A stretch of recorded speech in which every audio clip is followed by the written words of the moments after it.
Satu dari 6 kru wedding organizer dan pasangan pengantin yang melakukan foto pre-wedding di Prowo ditetapkan sebagai tersangka. Adalah AW sebagai manajer atau penanggung jawab yang kini statusnya sebagai tersangka.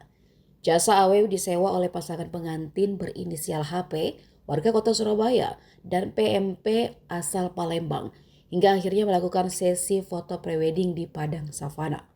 Tersangka mengakui 5 buah flare asap dan 1 buah korek kompor merah adalah miliknya. Akibatnya sekitar 50 hektar area di kawasan Gunung Bromo menjadi korban dilalap api.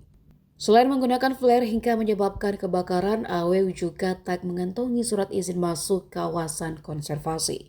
Kapolres Probolinggo AKP Wisnuwardana mengatakan yang bersangkutan kini terancam penjara 5 tahun dan denda 1,5 miliar rupiah.